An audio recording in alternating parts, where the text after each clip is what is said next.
আজকের ভিডিওতে আমরা দেখে নিচ্ছি আপনি কিভাবে আপনার ভোটার কার্ডটিকে ট্রান্সফার করবেন, অর্থাৎ এক জায়গা থেকে অন্য জায়গায় নিয়ে যাবেন। যদি আপনাদের বিয়ে হয়ে থাকে তো বাবার বাড়ির অ্যাড্রেস থেকে স্বামীর বাড়ির ঠিকানায় আপনি কিভাবে ভোটার কার্ডটিকে ট্রান্সফার করবেন এবং ভোটার কার্ডে স্বামীর নাম যুক্ত করবেন। তো স্টেপ বাই স্টেপ দেখে নিচ্ছি আজকের ভিডিওতে। ইতিমধ্যে ভোটার কার্ডের যাবতীয় কাজ কিন্তু অনলাইনে শুরু হয়েছে। তো দেখে নিচ্ছি আপনি মোবাইল ফোন দিয়ে খুব সহজেই এই কাজটি করতে পারবেন। এবং আপনি যদি এখনও পর্যন্ত ভিডিওতে লাইক না করে থাকেন, অবশ্যই লাইক করে দেওয়ার পাশাপাশি চ্যানেল সাবস্ক্রাইব করে পাশের বেল আইকন ক্লিক করে সবাইকে রাখবেন পরবর্তী ভিডিওগুলো সবার আগে পাওয়ার জন্য। ভোটার কার্ড অনলাইনে ট্রান্সফার করার জন্য গুগলে এসে আপনি সার্চ করবেন voters.eci.gov.in লিখে। তো আপনাদের যদি আইডি পাসওয়ার্ড তৈরি করা না থাকে তাহলে আপনি কি করবেন, এই যে সাইন আপ রয়েছে, সাইন আপে আপনি ক্লিক করবেন। এরপর আমাদের সামনে পরবর্তী পেজটি চলে আসবে। এখানে আপনি আপনার মোবাইল নাম্বার বসিয়ে দেবেন, ইমেল আইডি থাকলে ইমেল আইডি উল্লেখ করবেন, নাহলে ফাঁকা রাখবেন। এরপর নিচে দেখতেই পাচ্ছেন ক্যাপচার কোডটি যা শো হবে আপনাদের সামনে, তা আপনি নিচের বক্সে উল্লেখ করে দেবেন। এরপর কন্টিনিউ আপনি ক্লিক করবেন। এরপর আপনি দেখতেই পাচ্ছেন ফার্স্ট নেম, তো এখানে আপনি আপনার নাম বসিয়ে দেবেন। লাস্ট নেমে আপনি আপনার পদবি উল্লেখ করে দেবেন, কী পাসওয়ার্ড রাখতে চান তা উল্লেখ করে দেবেন। সেই পাসওয়ার্ডটিকে আপনি কনফার্ম করবেন। তো আপনি যদি একটিমাত্র আইডি তৈরি করে থাকেন, সেই আইডি দিয়ে আপনি কিন্তু আপনাদের পরিবারের যতজন সদস্য রয়েছেন প্রত্যেকের কাজগুলো করতে পারবেন। যদি আপনার যে অলরেডি আইডি থাকে তো সেটি দিয়ে আপনি লগ ইন করবেন, না হলে আপনি এইভাবে আইডিটি তৈরি করবেন। এরপর আপনি রিকোয়েস্ট ওটিপি এখানে ক্লিক করবেন। তো আপনি যে মোবাইল নাম্বার উল্লেখ করেছেন সেই মোবাইল নাম্বারে আপনাদের ওটিপি আসবে, ওটিপি আপনি এখানে বসিয়ে দেবেন। এরপর হচ্ছে ভেরিফাই, ভেরিফাই আপনি ক্লিক করবেন। তো আপনি যখনই ভেরিফাই করে নেবেন আপনাদের সামনে কিন্তু এক কথা লগ ইন পেজটি চলে আসবে। এরপর আপনি কি করবেন, এখানে আপনি আপনার রেজিস্টার মোবাইল নাম্বার অথবা ইমেল আইডি যেটি দিয়ে আপনি রেজিস্ট্রেশন করেছেন তা বসিয়ে দেবেন। তারপর যে পাসওয়ার্ড যেটি আপনি রেখেছেন তা উল্লেখ করে দেবেন।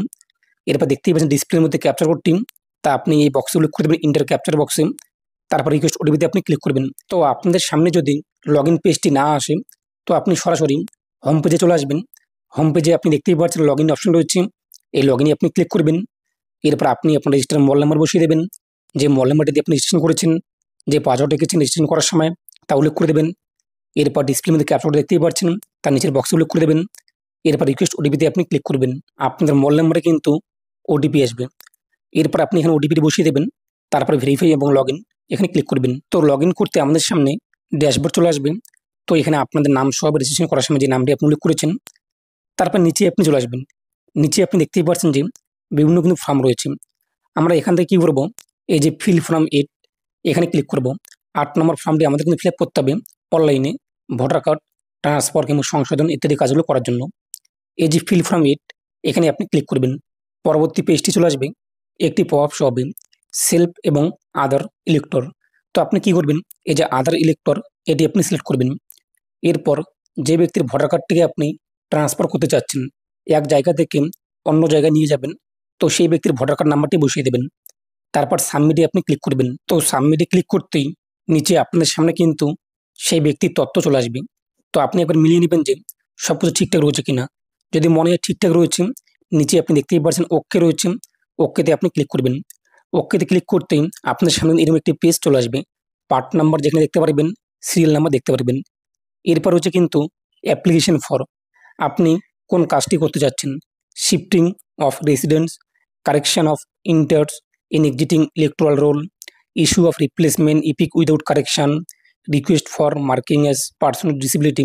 আমরা যেহেতু ভোটার কার্ডটিকে এক জায়গা থেকে অন্য জায়গায় ট্রান্সফার করে নিয়ে যাব, তাই আমরা কি করব, এই যে শিফটিং অফ রেসিডেন্স 1 নম্বর অপশনটি এটা আমরা সিলেক্ট করব। তো এখানে বলা হয়েছে প্রথম অপশনের মানে আপনাদের কি বিধানসভা একই রয়েছে, যে জায়গায় আপনি আপনার কার্ডটিকে ট্রান্সফার করে নিয়ে যাবেন সেই জায়গার বিধানসভা এবং আপনার বিধানসভা যদি একই হয়ে থাকেন তাহলে আপনি প্রথম অপশনটি সিলেক্ট করবেন।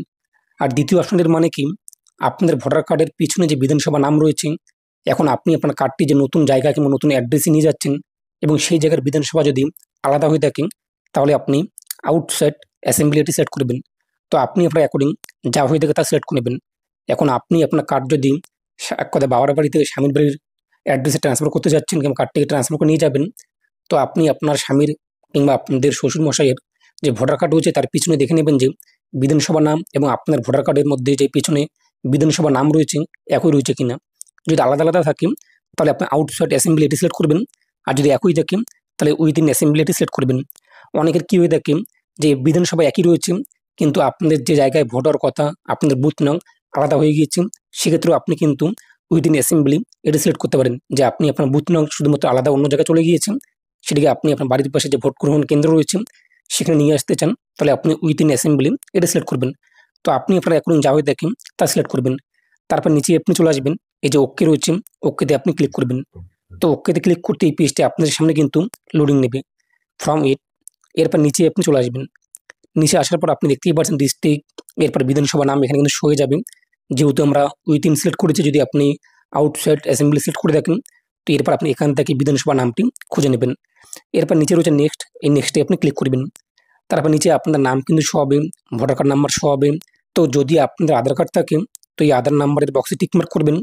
তারপর নিচে আপনি আপনার আধার কার্ড নাম্বার বসিয়ে দেবেন। এরপর হচ্ছে মোবাইল নাম্বার, তো আপনি আপনার মোবাইল নাম্বার লিঙ্ক করতে চান কিনা।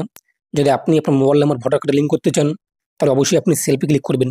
আর অবশ্যই আপনি আপনার মোবাইল নাম্বার লিঙ্ক করবেন, তাহলে সুবিধা কী হবে, যদি কোনো সময় আপনার ভোটার কার্ড হারিয়ে যায় তো আপনি আপনার ভোটার নাম্বার সেটিকে মুখস্থ রেখে দেবেন কিংবা নোটপ্যাডে লিখে রাখবেন।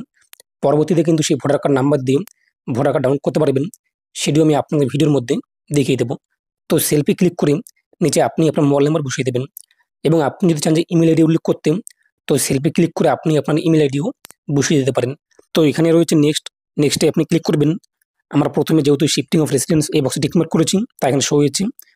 এরপর আপনি আবার নিচে চলে আসবেন, application for shifting of residence. তো এখানে বলা হয়েছে কিন্তু আমরা আমাদের যে ভোটার কার্ড রয়েছে সেই ভোটার কার্ডে নতুন অ্যাড্রেস অ্যাড করতে যাচ্ছি এবং পুরনো অ্যাড্রেসটিকে ডিলিট করে, যেহেতু আমরা নতুন জায়গায় শিফট হয়েছি কিংবা হচ্ছি, এর পাশাপাশি আমাদেরকে রিপ্লেসমেন্ট করে এক কথায় সংশোধিত একটি নতুন এপিক কার্ড দেওয়া হবে এবং তার পরিবর্তে আমার যে পুরনো ভোটার কার্ড রয়েছে সেটিকে আমি রিটার্ন করে দেবো প্রেজেন্ট অ্যাড্রেস। অর্থাৎ আপনি বর্তমানে যে নতুন ঠিকানা কিংবা নতুন পরিবারে যুক্ত করছেন সেই জায়গার ঠিকানা কী রয়েছে, হাউস নং কিংবা বিল্ডিং নং কী রয়েছে তা লিখে দেবেন। নিচে বাংলা বানানটি চলে আসবে, যদি মনে হয় ভুল হয়েছে আপনি কারেকশন করে নেবেন। এরপর সেই জায়গার রাস্তা কিংবা এরিয়া কিংবা লোকালিটি কিংবা মহল্লা কিংবা রোড নাম কী রয়েছে তা লিখে দেবেন।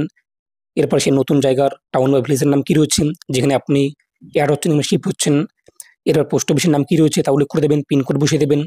তহসিল তালুক বা মণ্ডলের জায়গায় আপনি আপনার এক সেই নতুন জায়গার শহরের নাম অথবা পঞ্চায়েত নাম উল্লেখ করে দেবেন। তারপর স্টেট চলে আসবে, ডিস্ট্রিক্ট এখান থেকে আপনি সিলেক্ট করে নেবেন। তারপর নিচে আপনি চলে আসবেন। নিচে আপনি দেখতেই পাচ্ছেন যে ডকুমেন্ট, তো আপনি কোন ডকুমেন্টটি সাবমিট করবেন নতুন অ্যাড্রেসে আপনি যে শিফট হয়েছেন। তো এখান থেকে ডকুমেন্ট টাইপ সিলেক্ট ডকুমেন্টসে ক্লিক করে আপনাদের কোন ডকুমেন্টসটি রয়েছে, যে ডকুমেন্টসে আপনাদের নতুন অ্যাড্রেস উল্লেখ রয়েছে যদি না থাকে নিচে রয়েছে এনি আদার ডকুমেন্টস, এই বক্সে টিকমার্ক করবেন। তারপর সেই ডকুমেন্টসের নাম উল্লেখ করে দেবেন। যদি আপনাদের বিয়ের ক্ষেত্রে বাবার বাড়ি থেকে আপনি স্বামীর বাড়ি গিয়েছেন এবং ভোটার কার্ডটিকে বাবার বাড়ি থেকে স্বামীর বাড়ি ট্রান্সফার করবেন, তো এনি আদার ডকুমেন্ট এটি সিলেক্ট করার পর এখানে আপনাদের যদি ম্যারেজ সার্টিফিকেট থাকে তো ম্যারেজ সার্টিফিকেট লিখে দেবেন, কিংবা আপনার যে ডকুমেন্টসটি রয়েছে যেখানে আপনার নতুন অ্যাড্রেস অ্যাড রয়েছে, অথবা আপনি যে বাবার বাড়ি থেকে স্বামীর বাড়ি যাচ্ছেন তো সেখানে আপনি সেই স্বামীর বাড়ির অ্যাড্রেসে সেই গ্রাম পঞ্চায়েত থেকে কিংবা পৌরসভা থেকে একটি রেসিডেন্ট সার্টিফিকেট নেবেন, যেখানে আপনাদের সেই নতুন অ্যাড্রেসটি উল্লেখ করা থাকবে, আপনার নাম উল্লেখ করা থাকবে, নিচে কেয়ার অফে স্বামীর নাম উল্লেখ করা থাকবে। তো এনি আদার সিলেক্ট করার পর এখানে রেসিডেন্ট সার্টিফিকেট অথবা ম্যারেজ সার্টিফিকেট যেটি আপনি আপলোড করতে চান তা উল্লেখ করে এই আপলোড অ্যাড্রেস প্রোফে ক্লিক করে আপলোড করে দেবেন 2 MBর মধ্যে, জিপিজি অথবা জিপিইজি অথবা পিএনজি অথবা পিডিএফ ফরম্যাটে। তো ডকুমেন্টস আপলোড হয়ে গেলে নিচে আপনাদের সামনে নেক্সট লেখাটি শো হবে, এই নেক্সটে আপনি ক্লিক করবেন। তারপর ডিক্লারেশন রয়েছে, বলা যায় আপনাদের সমস্ত তথ্য সঠিক, আপনার জ্ঞান ও বিশ্বাস মতো ইত্যাদি। তারপর নিচে আপনি চলে আসবেন। নিচে আসার পরে যে প্লেস দেখতেই পাচ্ছেন, তো নতুন যে অ্যাড্রেস রয়েছে সে জায়গারই আপনি এখানে প্লেসের নাম অর্থাৎ জায়গার নাম অথবা শহরের নাম অথবা ডিস্ট্রিক্ট নেম উল্লেখ করে দেবেন। তো এখানে আমরা লিখে দিলাম। এরপর নিচে আপনি চলে আসবেন, নেক্সট রয়েছে, নেক্সটে আপনি ক্লিক করবেন। তারপর হচ্ছে কিন্তু ক্যাপচার কোড দেখতেই পাচ্ছেন যা সবে আপনাদের সামনে, তাই এই ইন্টার ক্যাপচার বক্সে উল্লেখ করে দেবেন। যদি বুঝতে অসুবিধা হয়ে থাকে তো এই রিপ্লেস বাটনে ক্লিক করবেন, ক্যাপচার কোডটি কিন্তু পরিবর্তন হয়ে যাবে। এরপর মন পছন্দ একটি সহজ সরল ক্যাপচার কোড দেখে নিয়ে আপনি এখানে বসিয়ে দেবেন। এরপর আপনি প্রিভিউ অ্যান্ড সাবমিট এখানে ক্লিক করবেন। তো প্রিভিউ অ্যান্ড সাবমিটে ক্লিক করতেই আপনাদের সামনে আবেদনের প্রিভিউ চলে আসবে। তো আপনি এখন মিলিয়ে নেবেন যে সব কিছু ঠিকঠাক রয়েছে কিনা। যদি মনে হয় আপনার সব কিছু ঠিকঠাক রয়েছে তাহলে নিচে আপনি চলে আসবেন। এরপর হচ্ছে সাবমিট, এই সাবমিটে আপনি ক্লিক করবেন। আর যদি মনে হয় কোনো যে ভুল হয়েছে তাহলে আপনি কিপ এডিটিং এখানে ক্লিক করে কিন্তু এডিট করতে পারবেন। আমাদের যেহেতু সব কিছু ঠিকঠাক রয়েছে তাই আমরা কী করবো, এই সাবমিটে আমরা ক্লিক করব। তো আপনি যখনই সাবমিটে ক্লিক করবেন আপনার সামনে কিন্তু অ্যাকনোলেজমেন্ট স্লিপ চলে আসবে। এছাড়াও আপনি কিন্তু দেখতেই পাচ্ছেন যে এসআরের নাম্বার যে রয়েছে সেটিও কিন্তু চলে আসছে, অর্থাৎ অ্যাকনোলেজমেন্ট নাম্বার, যেটি দিয়ে আপনি পরবর্তীতে স্ট্যাটাস চেক করতে পারবেন। তো ডাউনলোডে ক্লিক করে আপনি আপনার অ্যাকনোলেজমেন্ট স্লিপ ডাউনলোড করে নেবেন এবং এছাড়া নাম্বারটি কপি করে নিয়ে নেবেন, যেটি দিয়ে আপনি স্ট্যাটাস চেক করবেন। তো আপনি কীভাবে স্ট্যাটাস চেক করবেন? আবারও আপনি হোম পেজে চলে আসবেন, অর্থাৎ পোর্টালে voters.eci.gov.in। এখানে আপনি আসার পর নিচে দেখতেই পাচ্ছেন বিভিন্ন অপশন রয়েছে। তার মধ্যে একটি অপশন রয়েছে ট্র্যাক অ্যাপ্লিকেশন স্ট্যাটাস। এখানে আপনি ক্লিক করবেন। তো এখানে ক্লিক করার পর আপনি যখন ফাইনাল সাবমিট করেছেন, এরপর আপনি যে রেফারেন্স নাম্বারটি পেয়েছেন কিংবা ট্র্যাকিং নাম্বারটি এখানে আপনি বসিয়ে দেবেন। রেফারেন্স নাম্বারটি বসিয়ে দেওয়ার পর নিচে রয়েছে সাবমিটে ক্লিক করে আপনি দেখে নিতে পারবেন যে আপনার আবেদনের সব কিছু ঠিকঠাক রয়েছে কিনা। এরপর যদি আপনাদের ভোটার কার্ড ঠিক হয়ে যায়, এক কথায় অ্যাপ্রুভ হয়ে যায়, তারপর আপনি কি করবেন? এই যে দেখতেই পাচ্ছেন ইপিক ডাউনলোড, এই ইপিক ডাউনলোডে আপনি ক্লিক করবেন। তো এখানে ডাউনলোডে ক্লিক করার পর আপনার যে ভোটার কার্ড নাম্বার রয়েছে তা বসিয়ে দেবেন। এরপর এখান থেকে আপনি আপনার স্টেট সিলেক্ট করে নেবেন যা হয়ে থাকে। তারপর সার্চে ক্লিক করবেন, নিচে আপনার ভোটার কার্ডের তথ্য চলে আসবে। এরপর সেন্ড ওটিপিতে ক্লিক করবেন, যে মোবাইল নাম্বার লিঙ্ক করেছেন সেই মোবাইল নাম্বার ওটিপি আসবে। এরপর আপনি আপনার নতুন যে ভোটার কার্ড রয়েছে ডাউনলোড করতে পারবেন। আশা করি বুঝতেই পেরেছেন, আপনি কিন্তু এইভাবে খুব সহজেই ভোটার কার্ড ট্রান্সফার করতে পারবেন। এ নিয়ে আপনাদের মতামত কী রয়েছে কমেন্টে জানিয়ে দেবেন, আর অবশ্যই ভিডিওটি বেশি বেশি শেয়ার করে প্রত্যেককে জানিয়ে দেবেন।